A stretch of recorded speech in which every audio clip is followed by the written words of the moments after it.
एक गांव में एक धोबी रहता था। उसके पास एक गधा था। धोबी रोज सुबह कपड़ों का गट्ठर गधे की पीठ पर लाद कर नदी पर जाता और शाम ढले घर लौटता।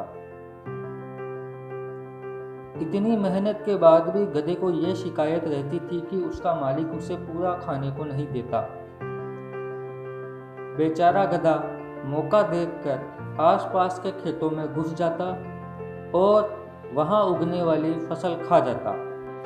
इसी तरह एक दिन घूमते फिरते गधे की मुलाकात एक लोमड़ी से हो गई। शीघ्र ही दोनों में मित्रता हो गई और भोजन की तलाश में वे साथ साथ रहने लगे। एक रात किसी खेत में घुसकर दोनों तरबूजों पर हाथ साफ कर रहे थे। बहुत दिनों बाद खाने को मिले थे, सो गधा कुछ ज्यादा ही तरबूज खा गया। भरपेट खाने के बाद गधा तरंग में आ गया और उसका मन किया कि क्यों न गाना गाया जाए। उसने लोमड़े से कहा कि आज वह इतना खुश है कि अपने मन की भावना को गाकर प्रकट करना चाहता है। लोमड़ी चतुर थी, सो आने वाले खतरे को तुरंत भाप गई। तब लोमड़ी चिंतित स्वर में बोली, बेवकूफ मत बनो। यदि तुमने गाना शुरू किया तो इस खेत के रखवाले तथा दूसरे गांव वाले जाग जाएंगे और मार पीट कर हमारी हड्डी पसली एक कर देंगे। लेकिन गधा तो फिर गधा था। यह सुनकर गधा बोला, तुम बेहद नीरस प्राणी हो। गाने से तो दिल, दिमाग व शरीर तरोताजा रहता है।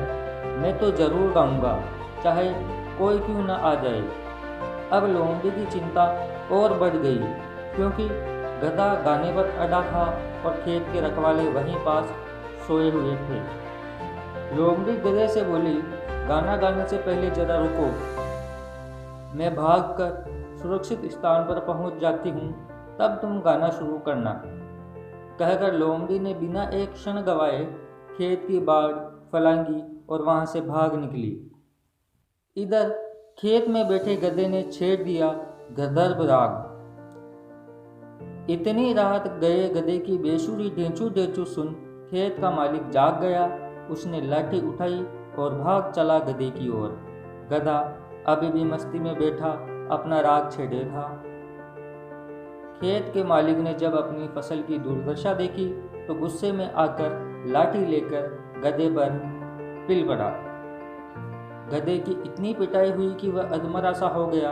किसी तरह जान बचाकर गधा खेत से बाहर निकलने में सफल हुआ। गधे का हाल बेहाल था, उस पर चलते भी न बन पा रहा था। उसकी मित्र लोमड़ी जो पास की झाड़ियों में जा छिपी थी, गधे की यह हालत देख सहानुभूति भरे स्वर में बोली, मुझे तुम पर तरस आ रहा है। मैंने तुम्हें मना भी किया था कि मत गाओ, लेकिन तुमने मेरी एक न सुनी। अब गधे को अपनी